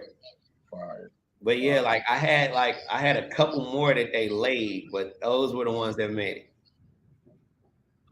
So yeah, that was like a super big milestone for me, because to be able to say like, y'all got a Wayne record, G. Like, I got fucking Wayne. You mean it? And then I got rapping Wayne. Like, right. I got Wayne and 2 Chainz on a soul sample with no drums. Yes. Forget about it, G. Like,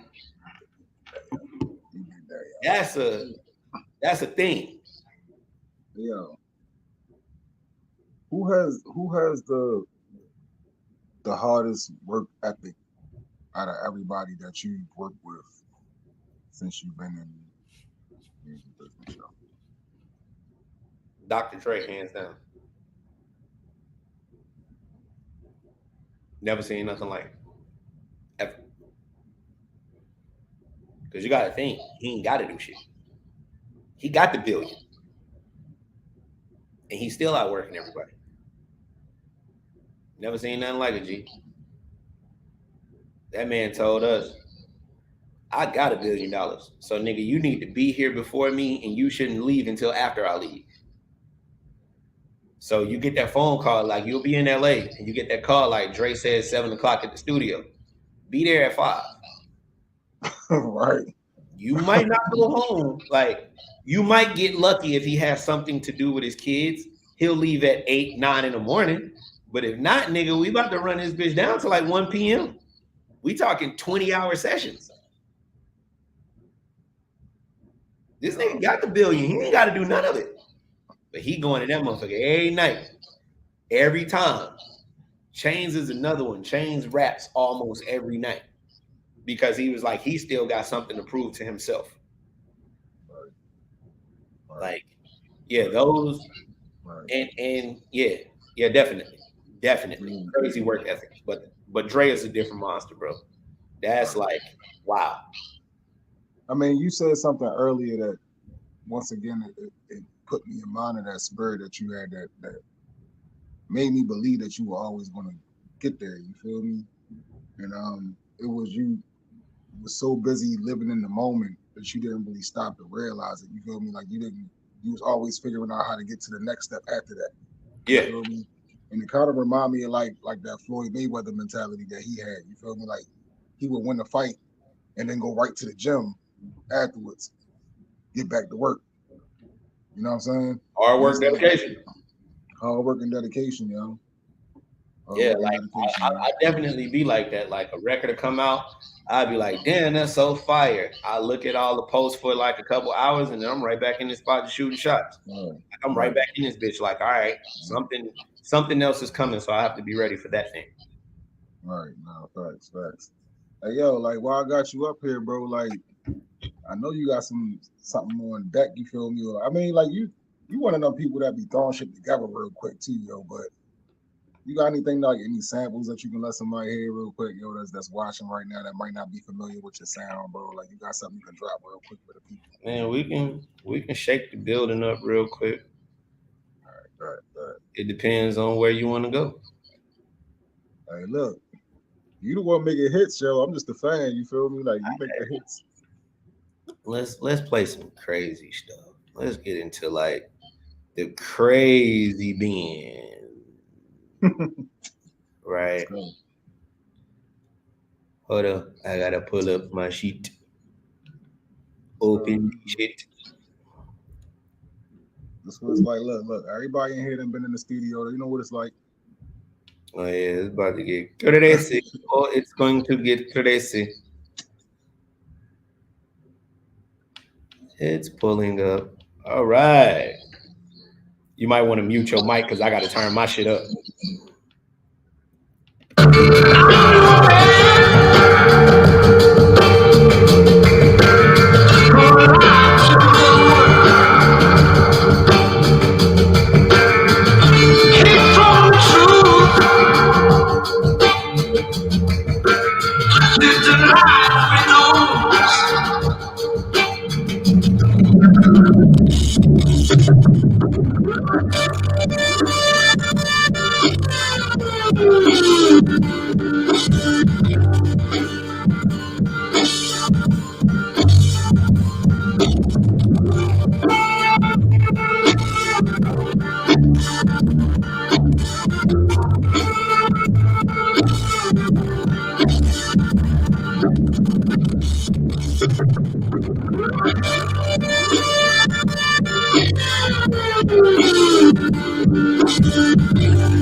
Yeah, Hope gotta come see me.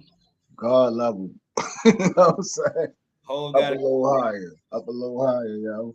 I told you. It get crazier than that, yo. We gonna definitely crazy. I'll play a couple more for you. Yeah, it get crazier than that. Let's go. What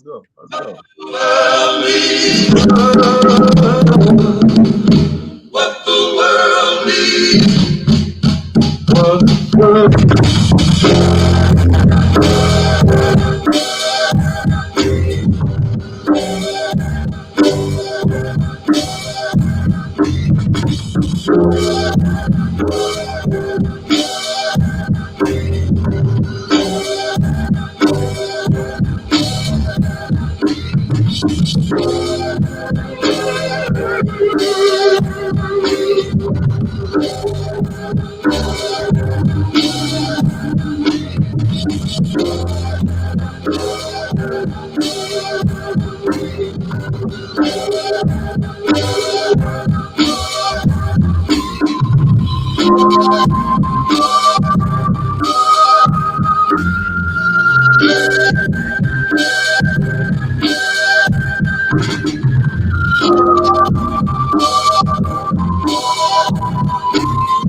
Come on, yo. Come on, yo. Come on, yo. I don't know what y'all thought this was or what the fuck it was, yo, but yeah, this is that. Oh, we This still is that. we still playing light ball. This is that. Round the world champions on the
Wait.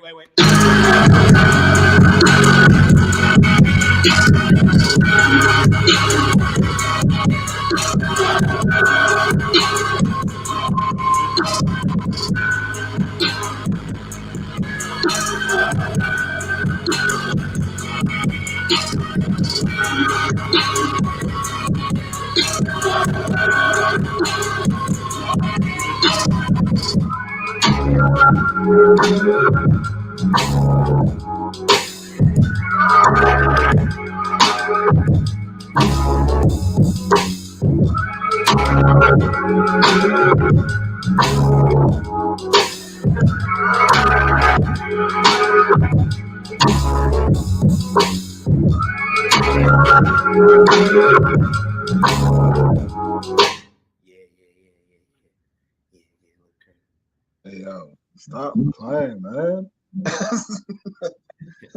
Stop playing, man. Stop playing, yo. Stop playing, yo. All right, You know what I mean? Like, I'm gonna just play. in case. I'm gonna play the Pusher record. Oh shit. Oh shit. Don't put no headstone on my grave. All my life I've been a slave, and I don't want the world to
Hey, yo.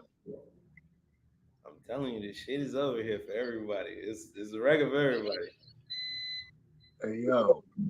That might be one of them joints. Ho be like, yo, I might need that one, yo.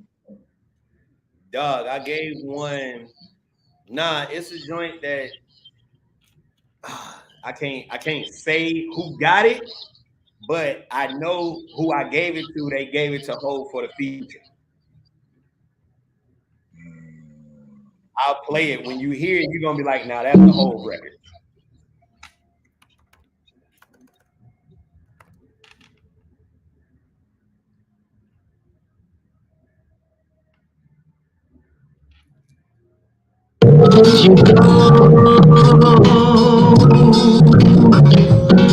How would you live? Would you give heart to the motherland?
Now that's Ho.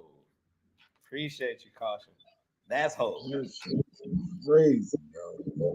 That's That like, shit is crazy, man. like when you learn niggas, you learn how to do that. Like, so what I give everybody is different. So like the shit I gave, like my bro Trey is in here. What up, Trey? He got some crazy shit for me. But I had to, like, before I went to New York, I had to do this shit for Vultures too. So I was working on this Ye shit. Dog, even down to like the vocal. Remember how I was telling you, like, being in Baltimore trained me to write for other. So it's like,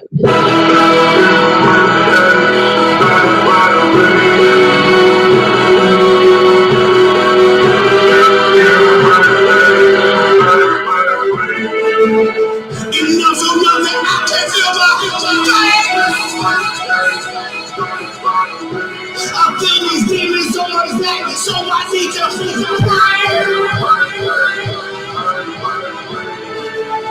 and I'm so numb that I can't feel my face. I feel these demons on my back, so I need to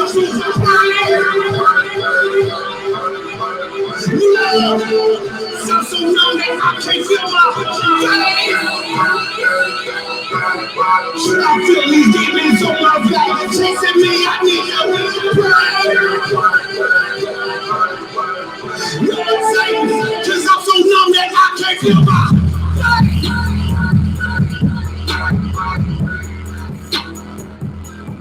I can't feel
Byrd, ladies and gentlemen. You feel me?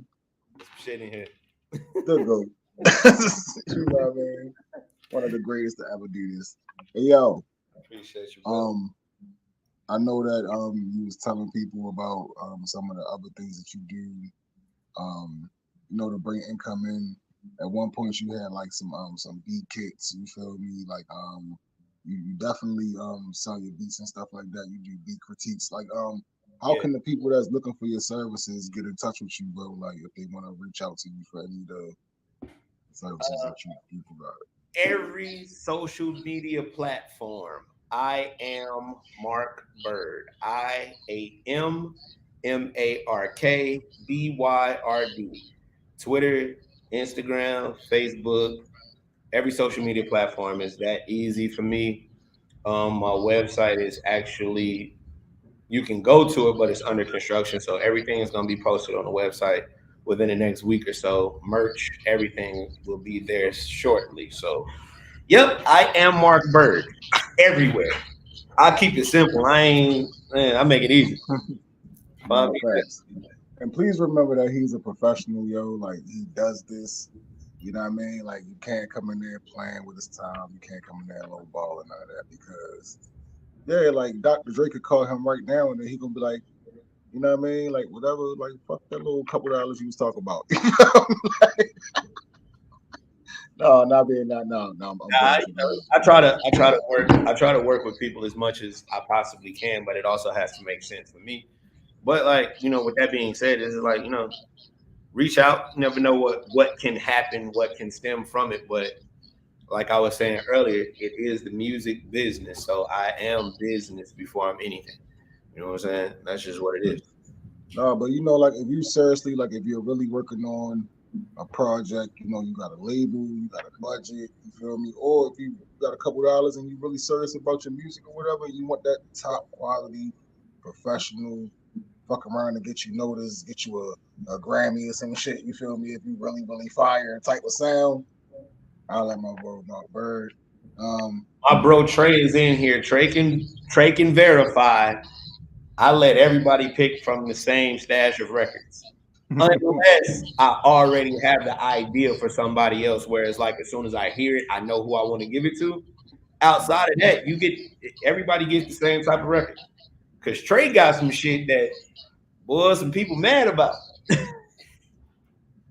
I could play you one of his new records, and one of us gonna be like, "Yeah, hey." As a matter of fact, hey Trey, I'm about to play one of your songs, right? One of your beats now. It just. Bro, he got like one of my favorites right now. I ain't even gave it to him yet. He's heard it, but he ain't got it. I still have it.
It's all tailor made for you.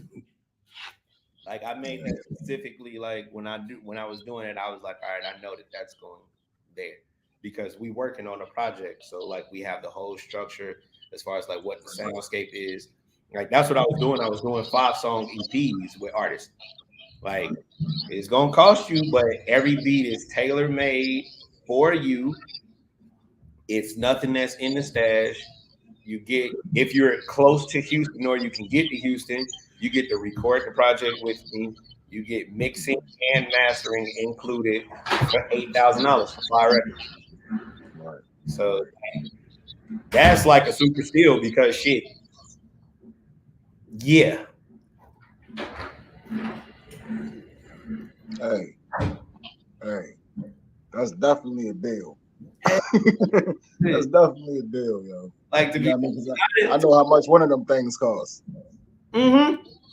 You know what I mean? Yeah. So, hey, yo, bro, I appreciate you pulling up, yo, kicking it with me for a couple hours up here, yo, in front of all these strangers and shit. You feel me? Thank you, letting them into your world. You feel me? But you know, it was a necessary thing, though. You know, you're doing a lot of dope shit. You don't necessarily go for the recognition. You feel me? But you know, it's always good to get flowers, yo. And I wanted to take a chance. I mean, I take a minute to give you flowers. You feel me? And tell you how dope I think you are, yo, and how amazing I think you are. And that, you know what I mean? I live vicariously through you. You feel me? When I was out of commission and I was down and shit, you feel me? Like you was giving me inspiration to get back up and to keep going and to keep trying to be great, because all of my friends are dope as fuck, yo, and all of my friends are doing great and amazing things, yo. And like, you know, y'all all are inspiration to me, yo. And I just wanted to show, you know what I mean, my world, you know what I mean, my fans and everybody over here that rock with me, a little bit of what you do, yo. That's all, yo. So, you know what I mean? I appreciate you, bro. Man, thank you, bro. Like, man, first of all, man, thank you for bringing me here. Second, I'm proud of you and your platform and everything that you've been doing. You know what I'm saying? Like we talk, we really have conversations. So we know, like I know what really be going on to see you put through everything and still be 10 toes down, stay smiling and still stay doing things not just for yourself. You put on for a whole lot of other people. That's always been your thing. I've always liked that about you. I ain't gonna say, excuse me. I've always loved that about you. You feel me? Like you've always been one of those people to put on for other folks. You know what I'm saying? And that's real shit. What's crazy is I wish he'd have been here earlier. All the stories I was telling you, they're my bro right there. Hey, yo. Oh. They said, hey, yo. Yo, shot. Oh, shit, Shot just checked in. What up? Shot just checked in, yo. How did it be? Yeah, yo. that's Thanks. Hey, yo, Shot, yo, we gonna have to lock in and get you up here next, bro. You feel me? Like, we going to tell your story, gang. Like, yes, for real, Terrence. I had to do it. Hey, yo, leave Terrence alone. Hey, yo, look, everybody has some names, yo. Terrence, Joseph, Walter. You feel me? That nigga Baz's name is Walter. Like that's the like he had the most Baz had the most corporate name I ever heard. Walter Baskerville. Like hey, yo. He sounds like he should have been doing the same shit that Tony Starks was doing. For real. Walter Baskerville just sounds wealthy as fuck. Either that or yeah, he either had Tony Stark or a villain. Like it was nothing, but he had to be filthy fucking rich though. But then you got that part. Yeah, like with a name like that, you cannot be. And in order to put you over the ledge, you have to be real dirty. Yeah, you can't do anything else but be wealthy with a name like Walter Baskerville. Hey, yo, this was my thing, yo. They used to drive me crazy personally, right? Because I was one of the youngest ones, and then I was the newest one. So I always got the goddamn last pickings of every goddamn thing. You feel me? Like by the time I get to the studio, you got the last. Baz done already picked the hardest fucking beat I've ever heard in my life that Sparks made. He was there. So he was like, nigga, you should have been here 4 o'clock in the morning. He was drinking Hennessy. You know what I mean?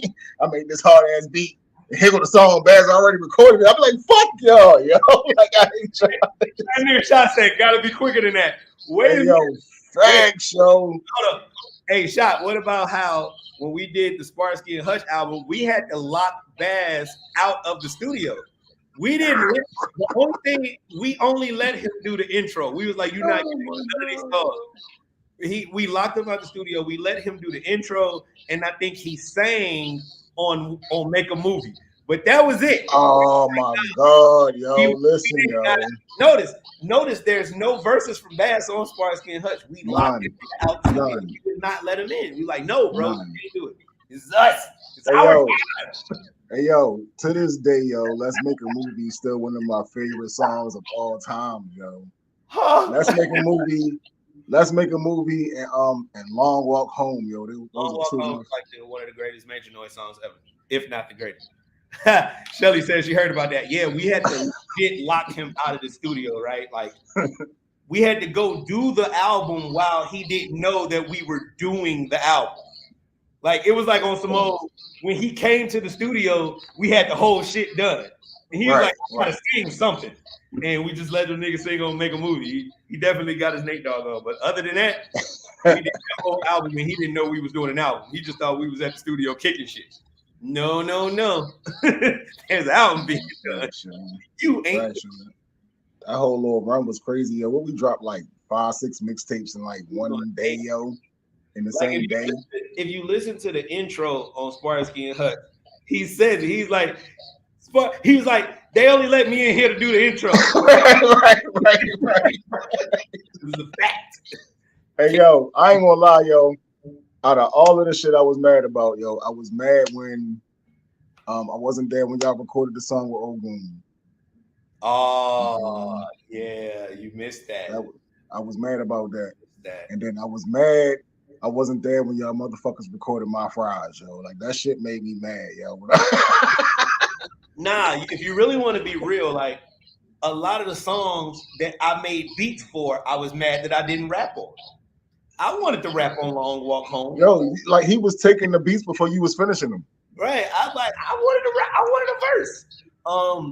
Hershey, Gangbang Music. I got to do the hook. I wanted a verse on that song.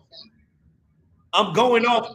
Okay. Nobody else could have rapped on Going Off. That was just like, that was a Hershey thing. We had to let Hershey have that one. Even Babs was like, nope. I think I was like, yo, you gonna do a verse? Nope. Oh, gotta sit that one out.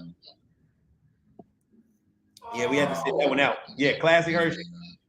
Classic Hershey. Boy, we got some songs. We got some moments. Yeah, we might have to just bring the whole noise up here one day, yo. Just everybody just pull up on the panel, yo, and just chop it up, yo. That's definitely a thing that has to happen. Like, we definitely need a reunion of sorts. No, for sure, yo. Plus, like I said, yo, everybody's doing some dope shit. You feel me, yo? Like, it's been a long time, yo. It'll be like a little reunion, chop it up. You know what I mean? Shaq can talk about some of the things he's been through. You feel me? Casey, Hershey, everybody can pull up. And I don't know if Hershey gonna pull up. I ain't gonna. I'm the only person that's seen him. Oh shit, you seen him? Yeah, he been over in here. Person? He's been in person. No, he's been in the street. I'm the only person that's seen Hershey in years. He looks. He looks like Hershey. I'm pretty sure, yo. Yo. That's still my bro, yo. He's definitely. Hey, yo, I ain't gonna lie to you, yo.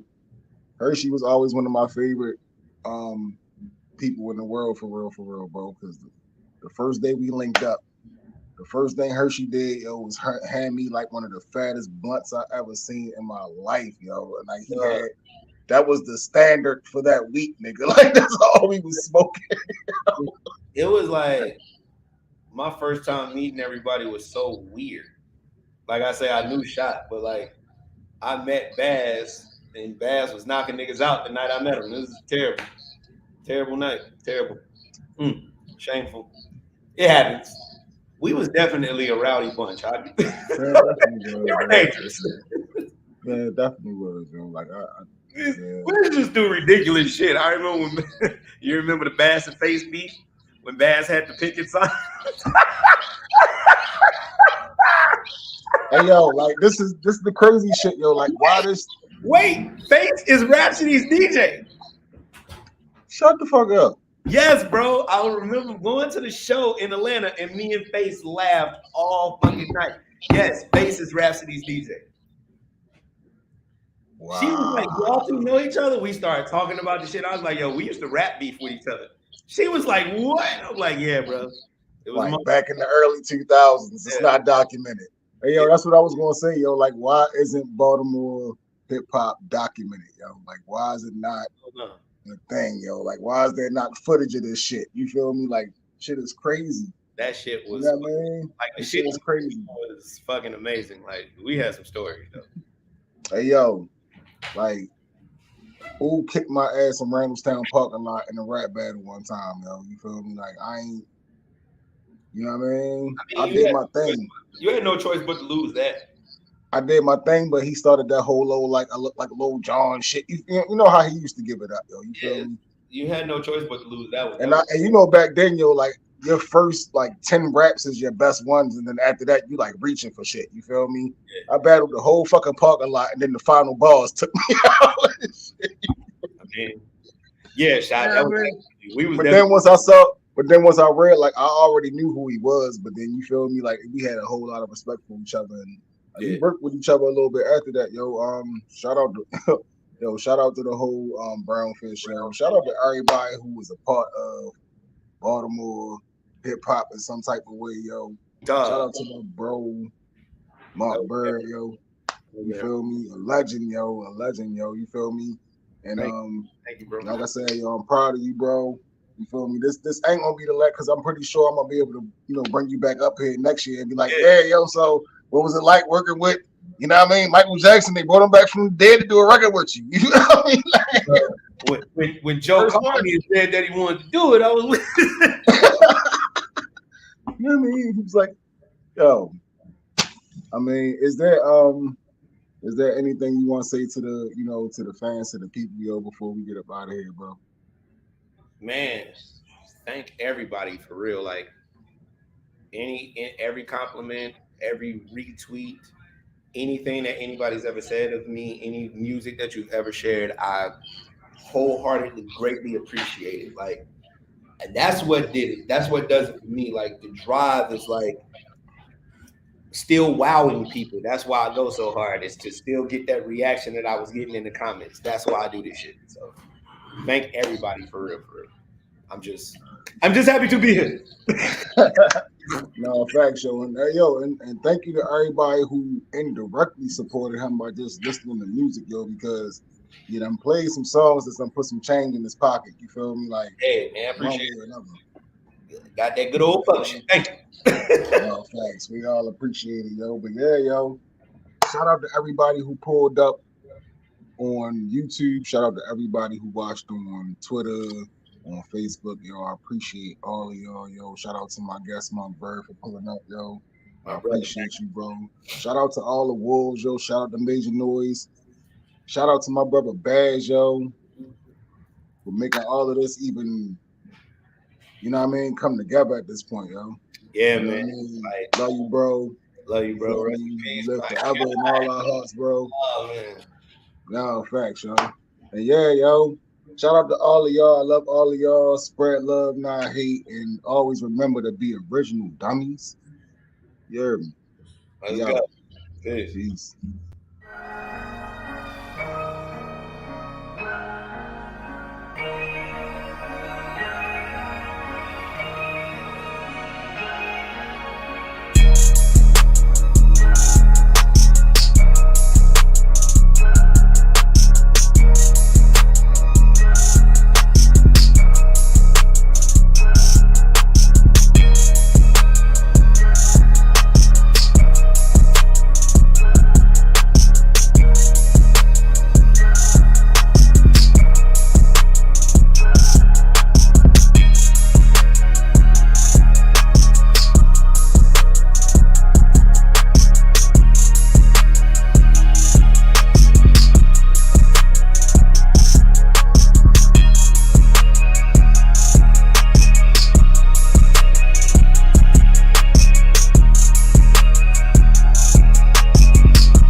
y'all already know what it is. Who battle? We battle. Who battle? We battle. Bomb text. Y'all can't compare a shootout to a bomb threat. You gone, yes. Spine shot. He was back out like a prom dress. I modified the tools.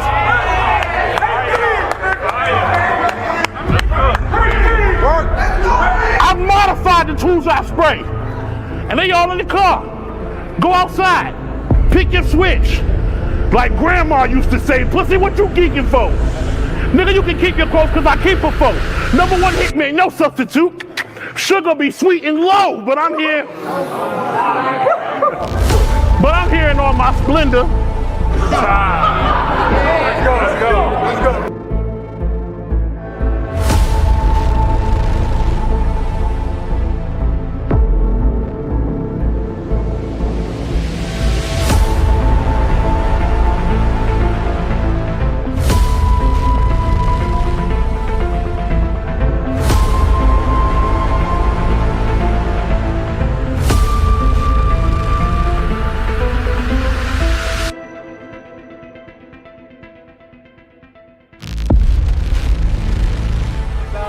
Y'all already know what it is. Who battle? We battle. Who battle? We battle.